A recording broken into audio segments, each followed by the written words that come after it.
My name is Sterling Banks, and I am from the Midwest. I'm kind of like from Iowa and Minnesota, all over the place. How would I introduce myself to a stranger? If I walked up to a stranger, I would probably find a way to compliment them because that's the best way to start a conversation with somebody. And then I would just start talking. I'm a very outgoing person, so it's not super hard for me to like just start talking to random people. It kind of depends on the situation. It's kind of like a read thing. Like, am I trying to connect with them on like more of a business level, or is it somebody that I think will like my music? Or like if I'm out to lunch with my son, he will be my biggest hype man and be like, oh, my mom's famous. Did you know that? He's like, my mom's a famous rapper. I think through Chris. Yeah. Well, didn't you reach out to me through Chris maybe? I don't know, because we've been following each other for a couple of years. Demo and Cole and Ethan, all the BD boys. I met Chris through a mutual friend who said that we should do a song together because we would do very well together, and it is true. We do very, very well together. I think I have more songs with Chris than anybody else. We probably have like 2 albums worth of music together. It's just kind of random when we drop it. There will be 2, possibly 3 total songs on the album that Chris will be on. There's 2 for sure. I might add 1 more because I am the most. Like, the last day, I'm like, Chris, hey, you want to jump on this song so I can put it on the album, like, next week? Fucking steak and mashed potatoes, maybe enchiladas, probably cheese. I mean, well, if it was steak, I'd make it myself. If it was enchiladas, I'd just hit up one of my favorites, whether it was in like Iowa or Minnesota. In Iowa, it's El Patron. In Minnesota, it's El Loro. If it was mac and cheese, it would probably just be some Velveeta shells and cheese. One time when I was in elementary school, I was like a big reader. I loved reading. I had read like most of the Stephen King books by the time I was in the 6th grade and was like obsessed with the Harry Potter books and shit. And so one summer, the library, like my local library, was doing this contest where you could like write a short story and have like an illustrated cover art and stuff. And so I like drew this cute little unicorn thing and like wrote this story, and I won the contest. Probably like some free ice cream from my mom. If blank never made it as an artist, neither would I. If Eminem never made it as an artist, neither would I. I still remember, so like when I was young, I grew up in the 90s. I just aged myself.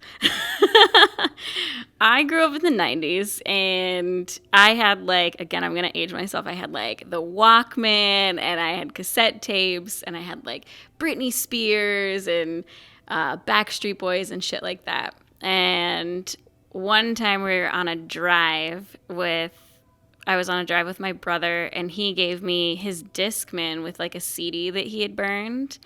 And I remember there was like a handful of songs that came on, but the first one that came on was The Real Slim Shady. And I was like, what? There's music like this out there? And forever changed my life. Like after that, I became like super, super obsessed with Eminem and listened to all his shit. However, like the older I got, I would say I'm like more inspired by kind of a more underground sound. Like I really like Greaves. I really like Mark Battles. I really like Russ is kind of like a bigger one now, but he started very underground and kind of like built his way up as an independent artist. That's kind of more the style that I like and that I take after, but it all started with Eminem. I have been told like a lot of times that so like when I first started rapping, I was a very like female Eminem style, like was very aggressive and just kind of like, and a lot of people were like, this is so like off-putting, like you're this like tiny white looking lady and you're being so aggressive and vulgar. And I'm like, oh, okay, like maybe I should like tame it down just a little bit. Like the sound has evolved a little bit. I'm not quite as Eminem-ish anymore. Yeah, I think it's like still kind of a part of it. It's just like I've evolved my sound to be like more receivable instead of like just this like really aggressive. Like I still have a lot of big dick energy. I'm a total bab, but it's a little more receivable to everybody instead of me just yelling "fuck you." Absolutely not. I have been performing for like my entire life. I did 20 years of classical piano, and so I had to do like recitals and stuff like that. I was in like school choir and church choir and like all that kind of stuff, band, jazz band. I did all of that. And then out of high school, I have been in bands and groups and stuff like that ever since. So I've been performing like my entire life. So I play piano, guitar, French horn, saxophone, and trumpet. A couple weeks ago, I got my trumpets out, and me and my son were messing around and fiddling around on them. But that was the first time I touched my trumpet in like years. I'll go with like, obviously, I did like a lot of like school related performances and stuff growing up, but I'll go like with my first show being initially I started a duo called Lady Spade, which is where Lady Spade Productions came from. And it was me and my best friend, and we were just like two girls on acoustic guitars singing. And our first show was I don't know if like sold out. I mean, it was like we didn't really like sell tickets or anything like that, but the entire venue was packed with like all our friends and family, and we like dressed up and were matching, and it was way cute. It was awesome. What makes me the most unique is that I am so multi-genred. It's insane. Like there is a country song on my album.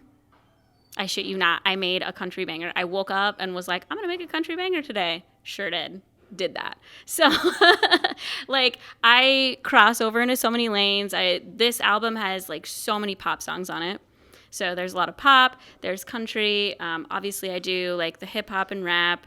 I obviously do the R&B as well. I do like kind of blues, jazz styled stuff. Like I do very like indie acoustic, indie pop. I was in a disco band one time. Like I am so multi-genred, and I think a lot of times like it's a PR company or like a marketing company's nightmare. They're like, you need to pick a lane and you need to box yourself in and you need to stay in that lane or you can't sell.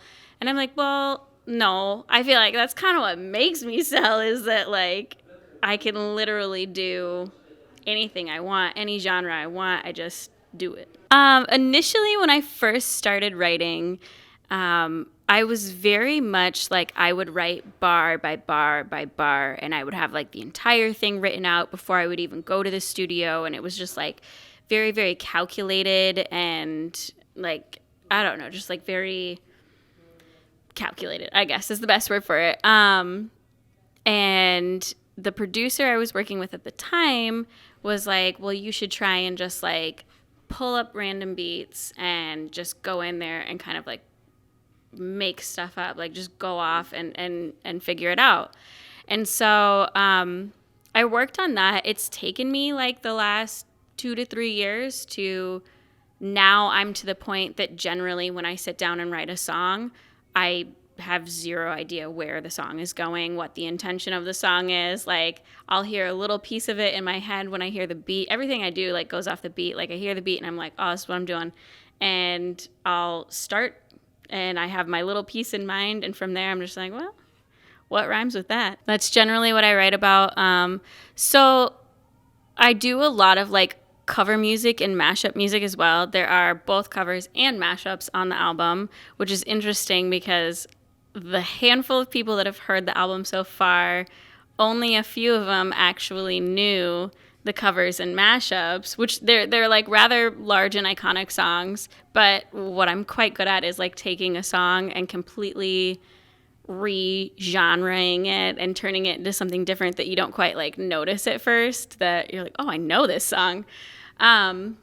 So the reason I do that is because if I'm like feeling that song, like that's that's really sentimental to what's going on in my life right now, then I'm like, oh, I want to like cover this song because that's how I'm feeling and I relate to it. Like for me, music is just my way to express my feelings. And so when I write, it's how am I feeling right now? Am I angry? Let me run through the list here. So I do one song towards the beginning that is a mashup.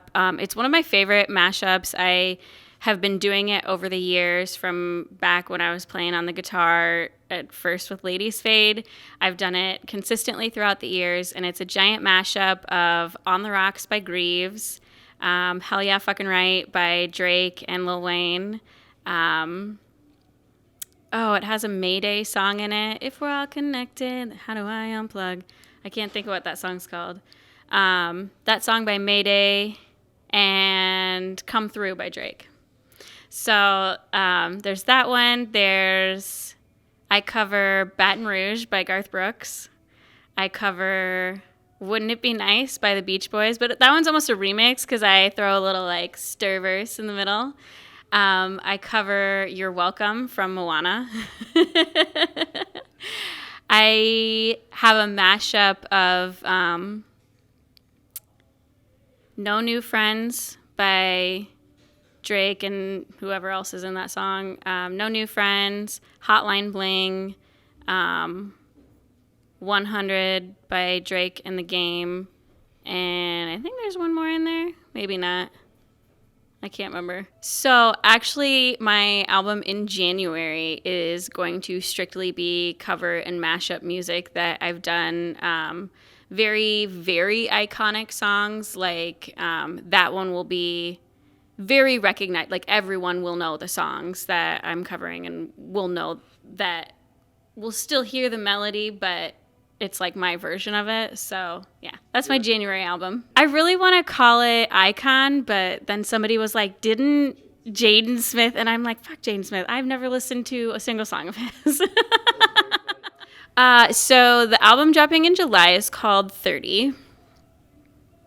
I'm sure you're going to ask me about it. The reason I picked 30 is because when I started piecing together this album, one of the initial songs I pulled for the album was called 30.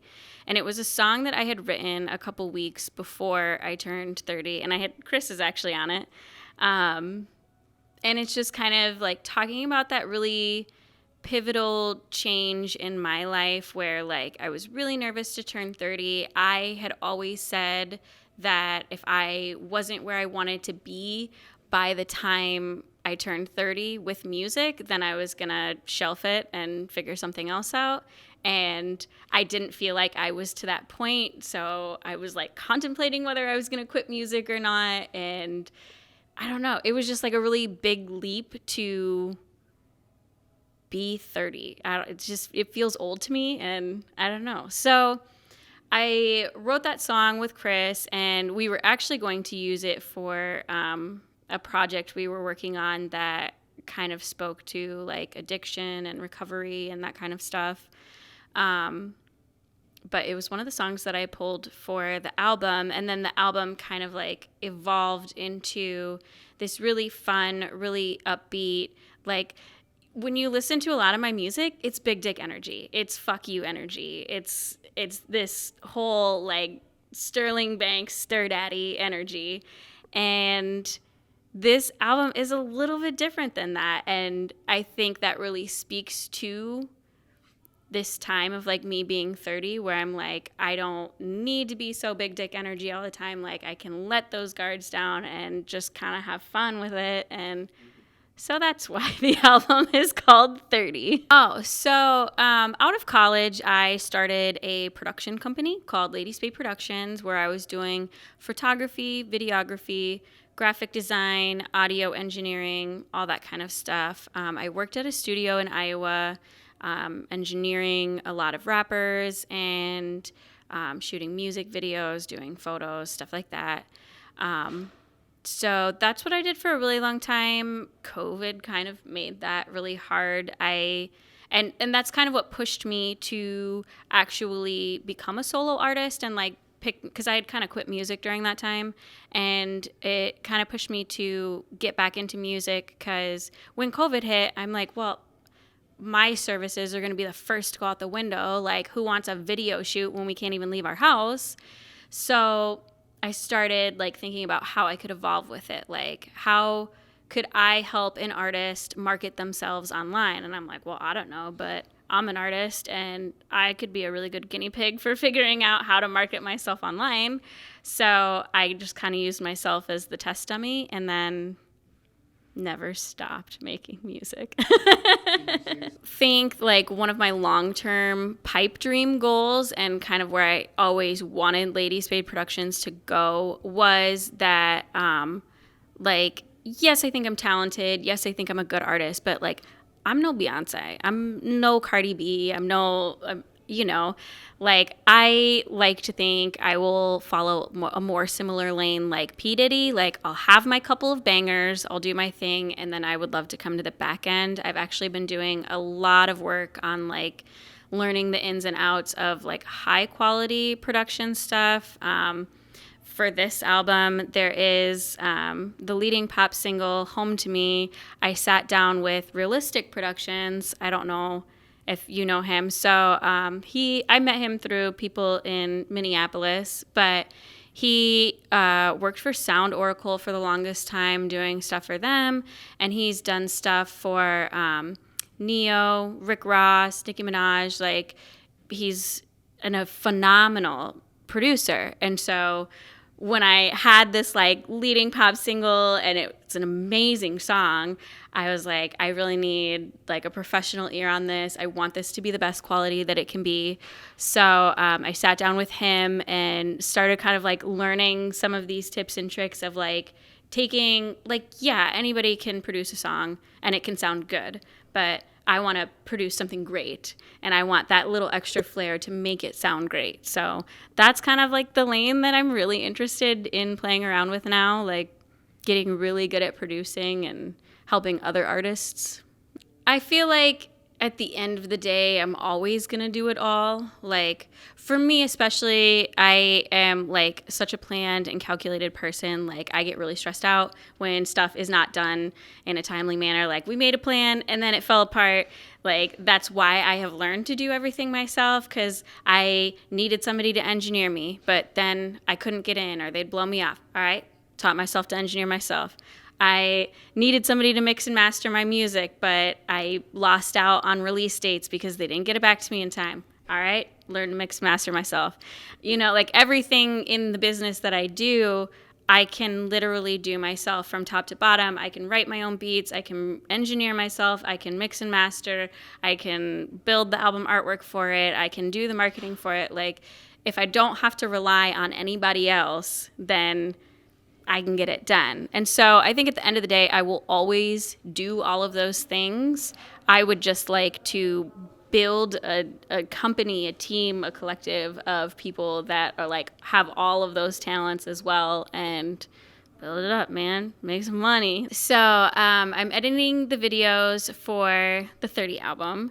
I just kind of get picky, especially with, and not to say that I don't think the people who are shooting or anybody that's shot videos for me, that they're not good enough to do it. I think, honestly, like, my buddy Cal has shot a lot of music videos for me, and he's phenomenal. I mean, I'd be honored to have him edit one of my videos, but I just get so picky in the way that, like, I see my vision, and I again, it's kind of that back and forth of like, well, now I'm waiting on somebody else to hopefully and potentially see my vision the same way that I see it and make it happen. And if it doesn't, then I got to be like, well, no, I need all of this changed. And then it's like all this back and forth. Like, I'm just picky. The name Lady Spade originally came from a song I wrote, and I think it was probably like one of the first songs I wrote after I graduated. Like, I have some kind of like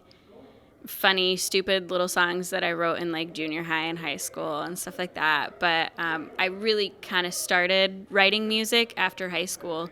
And one of the first songs I think I wrote was called Lady Spade. And I don't even remember what it was about. I don't even remember the song anymore. But there was a line in it and I was like, I'm a lady spade. And like, I don't know why. And from there it stuck. It's got like, I really like the card and like poker vibe. I love that color scheme, the black and white. I love all of that stuff anyway, so it just kind of stuck for life. What does my life look at the age of 70? Well, I'm going to be that tatted up grandma on a porch out on a farm, or maybe like on a beach. We'll see where the money takes us, but I'll be the tatted up grandma on the porch, chilling, hopefully seeing my kids and grandkids all the time. I hope my kids give me grandbabies. I don't think I will ever stop making music. I mean, I probably won't be like writing songs and stuff like that, but like I play so many instruments and I sing so many songs. Like I don't think I could ever stop doing that. I mean, throughout my day-to-day life, like I'm the mom that like makes up the weird little ditties and narrates my life to my kids while things are happening. Like it's music is kind of in my blood. Most of my family is like vaguely musical. Like a couple of my brothers sing really, really well. One of my brothers is also a phenomenal piano player. My mom, at the age of like 50 or something, took up the baritone. Like she just wanted to learn the baritone. So we all kind of have that music vibe. I think as well, like my grandparents were very, very musical. They had a music room in their house that had like player pianos and just all types of instruments. And they actually passed away last year, and I ended up with one of their pianos, and then I have like a saxophone lamp and a trumpet lamp because my grandma played the bari sax and my grandpa played the trumpet.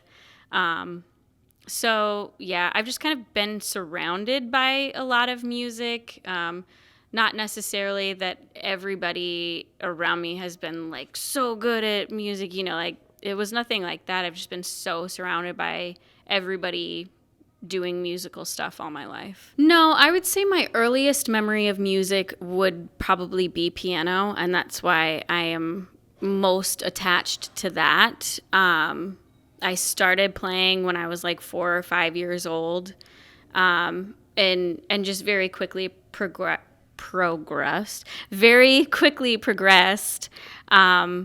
into being like very good at it. So that one to me, although like as a kid it was kind of annoying because like I'd have to practice every day, and like you have that regiment and that routine that just kind of sucked. Like, no, I want to go outside and play, but I had to practice my piano. So I think in the time I was like, oh man, I hate this. But like now looking back, like when I was in junior high and high school, I would get up and practice before school, get up at like 5 a.m. and practice before school, and then come home after school and practice again.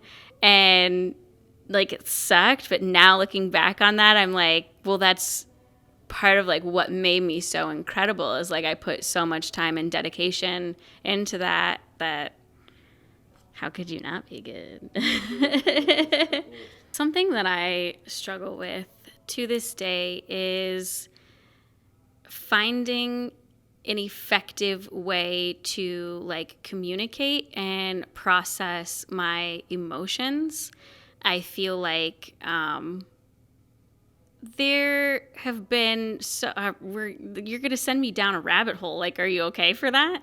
Okay. So, I was actually adopted, and so there was just some things that then, like, as a teenager, I was just off the walls, like wild, out of control. I ended up like back in, like as a ward of the state in the foster care system and whatever. Like there was just a lot there to deal with, and having like not been able to properly deal with that ever, like as a child, made it hard as an adult to like know how to properly deal with things. So now I feel like what a majority of my time is spent working on is like, how can I properly communicate my boundaries and emotions? How can I like decompress what's happening in my head and in my heart? How can I like work through all of that and not hold on to it? I'm like one of those people that it's very hard for me to let go of something. So like finding different ways to like actually allow myself to go through the grief process. And that for me, like music is a huge part of that, because I have albums on albums of incredibly sad music. That's beautiful, incredible music. But it's sad, so like I never put it out because I'm like, nobody wants to hear this. when I was first doing like the acoustic guitar indie pop stuff, like in my younger years, I would do a lot of shows, and it would be like kind of this more like sadder indie acoustic vibe. And I got told a couple times, like, it's really amazing music, but it just brings the whole vibe down of the room. And so I kind of started moving away from that. But like either way, music helps me go through all of those emotions. Music helps me feel that, because if I can't get it out somehow physically, then it just is like inside of me and I need it to get out. Okay, so I would say, and I don't know how well this is going to go over, and I don't really care, but I would say for a dead artist, my dream feature would be Michael Jackson. I think if he were still alive today, just like the kind of pop music he would be making, like the shit he made in the 90s was fucking incredible.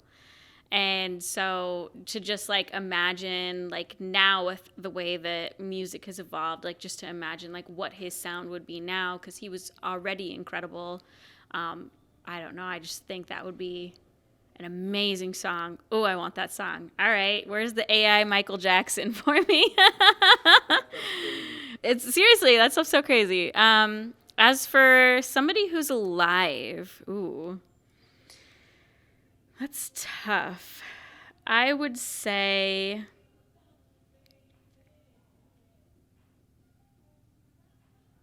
I don't know, that's hard. I would say maybe Russ or Stevie Nicks. And I know those are two like very different styled artists, but I would enjoy doing a record with both of them. I think it would be like a little more mellow. Like it wouldn't be like, oh, banging in the club, party. It would be, but it'd be like upbeat. It'd be, feeling good. In my previous life, I think I was a terrible person. Because that karma came in thick. No, I don't know. I like to think maybe I was like an animal or a tree or in my previous life. I don't know. Well, so currently I record out of my bedroom like every independent emerging artist. So I do love that. Like I'm in my home. I feel comfortable. Like I don't have to go anywhere. I can literally, like when I wrote the country song, I can literally just wake up and be like, I'm gonna write a country banger today and do it. Like I really enjoy that. Musically wise though, I feel very attached to the piano that is at my parents' house. Anytime I go there and stay, like it's really awesome to wake up in the morning and like walk down the stairs and go play the piano for a little bit. I really like that space. It just feels like home, because it is home. For the longest time, I was a pen and paper writer. Even after, like, we have all these fancy smartphone stuff anymore, like, you can just, like, talk it in. You can type it in as you're listening to beats online, anything like that. I was still a paper and pen writer for a very long time. I think in this last year or two, I've kind of switched over to I'm either just recording it as I go, like writing it as I record, or writing it in notes and coming up with something later when I go to record. I do a lot of stuff with like Carnage the Executioner. Miles Graves, I don't know if you know who that is. he was my manager, kind of still is. I don't really know. Like, good friend of mine, and he was my manager for a while and moved out to Colorado. Um, they are constantly telling me, like, you're so amazing at piano. Like, why aren't you playing anything live? And, like, I've done it before. Like, when Lady Spade was, at one point, we were a 5-piece band, and I would be playing live for that. I don't really know what changed. I mean, I've thought about it. I feel like right now it's just kind of a convenience of, like, it's so much easier to just show up and plug in and do my thing versus, like, having to, when it comes to, like, piano, like, any song that I do, I would, like, have to, I mean, it's an easy process because I do that sometimes to write my songs. Like, I'll write it first on the piano and then evolve it into the instrumental and beat and stuff. But anything that I haven't written on the piano first, I then have to, like, deconstruct onto the piano. And so, I don't know. I could. Laziness, I guess. So I am dropping my album 30 on July 5th. Right after that, on July 10th, I'll be dropping the Home to Me music video. And then periodically after that, there are 4 other records off of the album that will have music videos. And I will just be, like, dropping them throughout July and a little bit into August just to, like, really keep up with that album. I'll be releasing another album in October. I'll be releasing yet another album in January. Probably singles throughout there too. Like, kind of what inspired me to really start releasing quite a bit of music again is for the longest time I've been making music, but I just haven't really been releasing a lot of it. And so, like, when people listen to my music and they're like, oh, I heard your album, and I'm like, oh yeah, like, didn't I drop that like 2 years ago? Like, I have so much different music now that is, to me, is like evolved and better, and I listen to it all the time, so I know what it sounds like, but people's perception of me is just like what they have from what I've released. And I got to a point where my catalog was like 150 songs deep, and I'm like, I need to do something with this. What am I doing? So then I was like, well, I'll drop in an album in July and just kind of, like, have all of these, like, fun summery songs on it. And then it turned into 2 additional albums because I'm a crazy person, and I don't know why I thought that would be a good idea. Because I'm like, oh, I already have all the songs. And then once I started putting in the work on the 30 album, I'm like, oh yeah, this is why you don't drop albums back to back to back, because there's so much work that goes into it, even if you've already written the record. Like, Sterling Banks on all platforms, yeah. Well, I obviously have to shout out the OG Greg. He has heard the album that is coming out here in July. He's very excited about it. He even came to a show of mine last year. I was like, Greg, I love you. As well as all of my Gregs that follow me online. If they weren't listening and encouraging me to do this, I wouldn't do it. Obviously, like, all of the people I work with, which I just, like, I think that's another big reason that I do music, is I have such a vast network of really incredible artists and producers, and just, like, the creative people I know are all like me, like, they're mecca creative. And so it's really, like, it's not hard to be creative because I have so many really, really creative people around me, and I love that energy. I love that vibe. I love all of my buddies that I do music with from everywhere. Chris Buttshaw, Demo, Cole, Lyrical, Carnage the Executioner, Snow is on the album. Stevie Stone is on the album. Oh my God, I didn't even talk about that. Stevie Stone is on the album.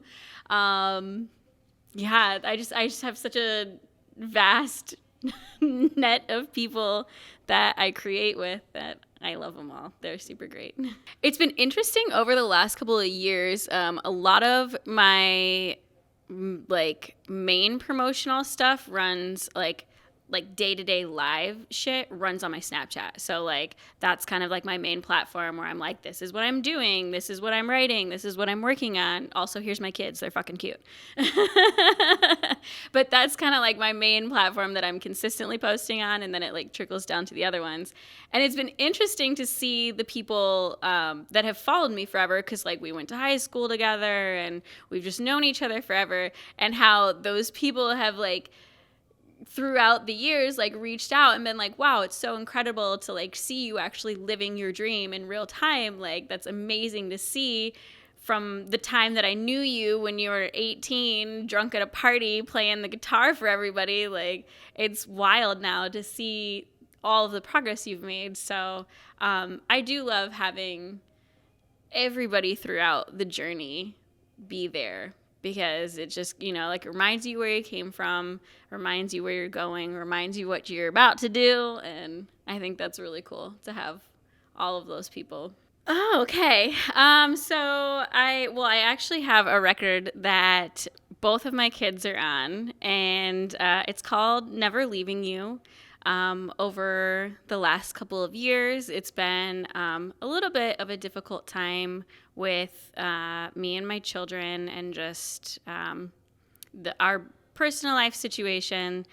And I really wanted to give them something that helped them feel like no matter what, like even if I'm not there in person in that moment, like I am always with them. I am never leaving them. So I wrote a record called Never Leaving You, and both of my kids are on it, and it's so cute. They're kind of like I'll say some stuff and kind of like rap, and then they'll like pop in with like a little rhyming ad lib, and then in the second verse I just kind of like let them go. Like my son does like a 4-bar rap, and my daughter was like young enough at the time that she was just kind of like I don't know what to do.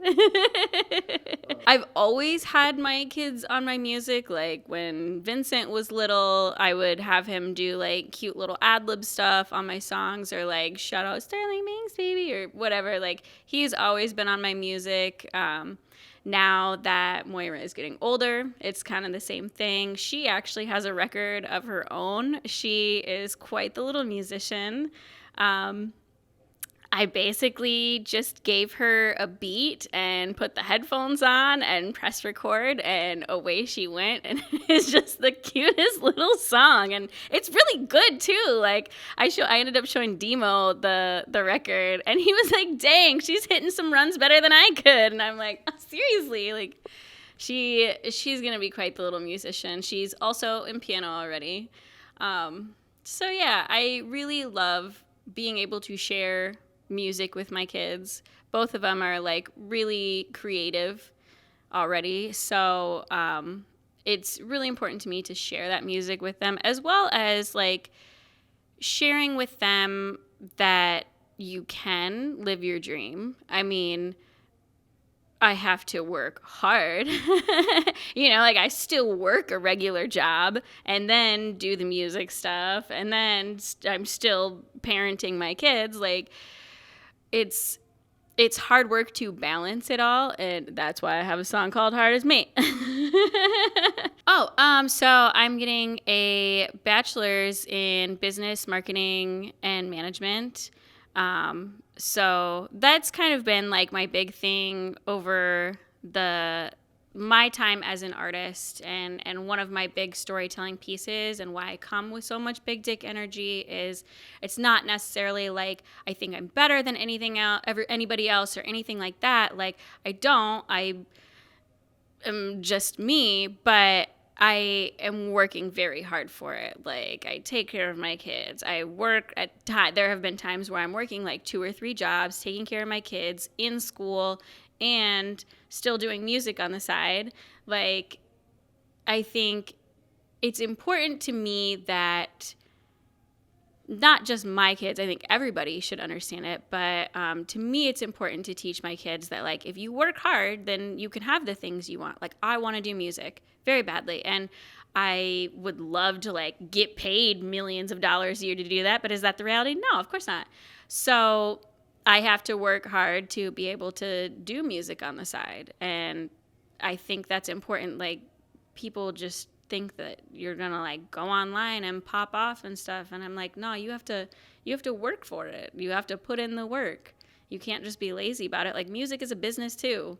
So I don't know. It's important to me to share with my kids that you have to work hard, but you can still live your dream and do what you want at the end of the day. Well, so have you done Carnage yet? No. You should do Carnage. And I think that would make for like a very interesting one, because if you set it up as well, so he does like the live loop beatboxing, like he will build his own beats live in front of you and then rap over them. And he's already like such a hard rapper. The first time I did a show for him, oh my God. So they reached out to me and asked if I would open for him when he was coming down to Iowa. And I said, of course, like Miles knew him. So I'm like, yeah, of course. And so I was like, oh, I'll rap battle you. And then I like heard him rap and I'm like, Did you even try? no, we have collaborated a handful of times and we do shows together all the time. Chris and I did like a little mini tour at the end of the year last year through Iowa. So he's an incredible, creative, talented artist. And I think that would make for an interesting show where he could like build the beat for you and like show you his process as well as like talk about stuff. Creative